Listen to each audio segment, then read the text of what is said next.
Hi, I'm Tim. Welcome and thanks for logging on. If you love this watch, email me, tmosso@thewatchbox.com. It is in the description below. Your purchase and pricing email question line for buying this or any watch you see on any of our platforms. Please reach out to me directly. I am tmosso@thewatchbox.com.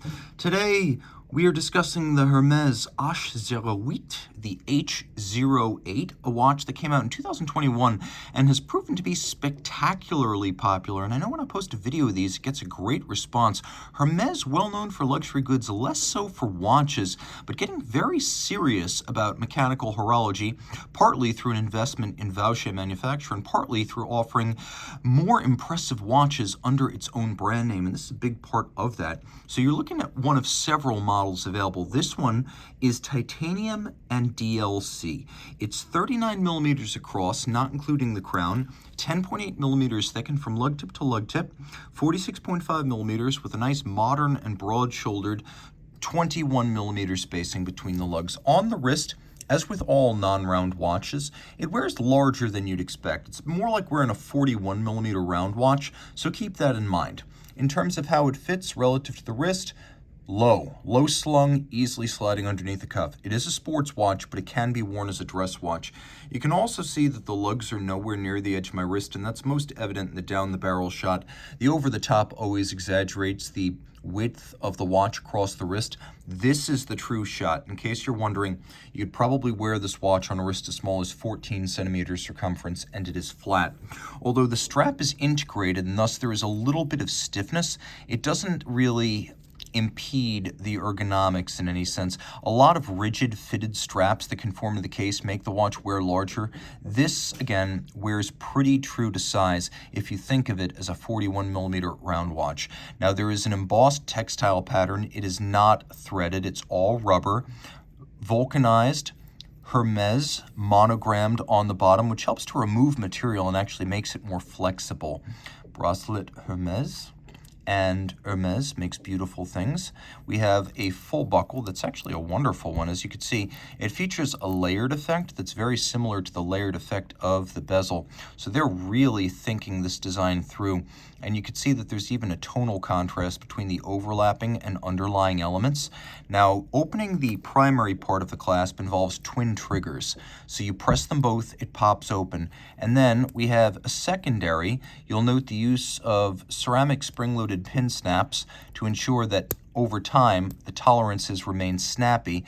And you know that this is a brilliant design because it includes, let me show you how this works, it includes a micro adjustment that's built in. You can see several different detent positions.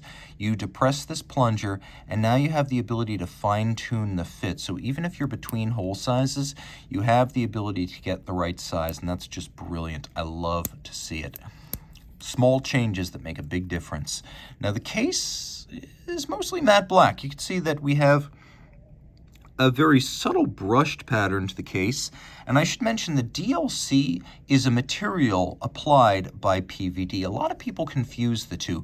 Physical vapor deposition is a process. PVD is physical vapor deposition. DLC is a material, diamond-like carbon. And in my experience, DLC is the best PVD because it really is very scratch resistant and scuff resistant.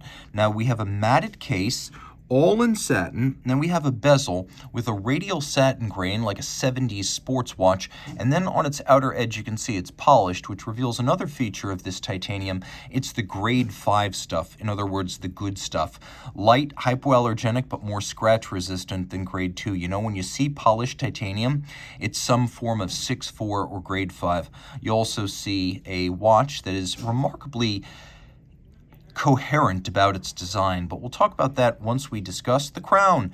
It's an H, reminding you who made the watch. It's a screw down, reminding you 100 meters water resistant.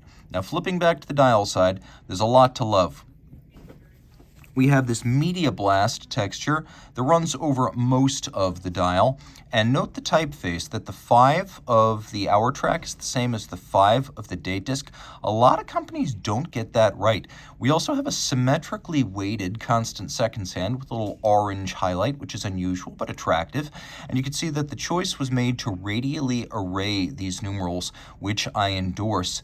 Taking a quick look in detail, you can see that the hands are polished, and that pretty much everything here is a media blasted matte for a subdued look. The crystal has a slight camber and box section, and when you turn it over, you can see the movement is also monogrammed with the Hermès H.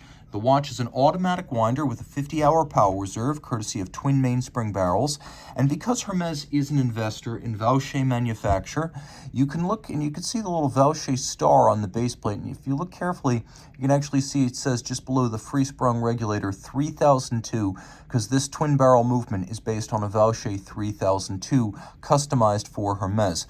Now you can see that monogram across the bridges as well as the rotor. You can also see snailing on the edge of the bridges. Locating pegs used to help locate the bridges on the base plate have been polished on their top. Screw heads have been polished. Wheels have been satinated. There's some engine turning on the base plate, which is attractive.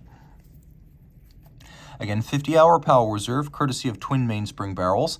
And the real purpose of having twin barrels on a 50-hour movement is not so much to have ridiculously long power reserve, it's to maintain even torque release, so after 18 or 24 hours, you don't get a huge drop-off in amplitude, and when fully wound, it's not going to gallop and gain a ton of time. Now, if you look carefully, you can see this 28-jewel movement is 5-position adjusted. That is the high horology and chronometer standard, and although it is not artisanally finished, it is handsomely and thoughtfully finished. In particular, you can see that the bevels here are mirrored, suggesting that though started mechanically, they were hand finished. We can also see that there are polished jewel sinks, which I deeply appreciate. And it is a thoughtfully decorated and well-made Vaucher-based Hermes caliber. If you love this watch, reach out to me. I am Mosso at thewatchbox.com for purchase and pricing details. Don't worry, I'm not going to leave you hanging without a loom shot. The loom is excellent.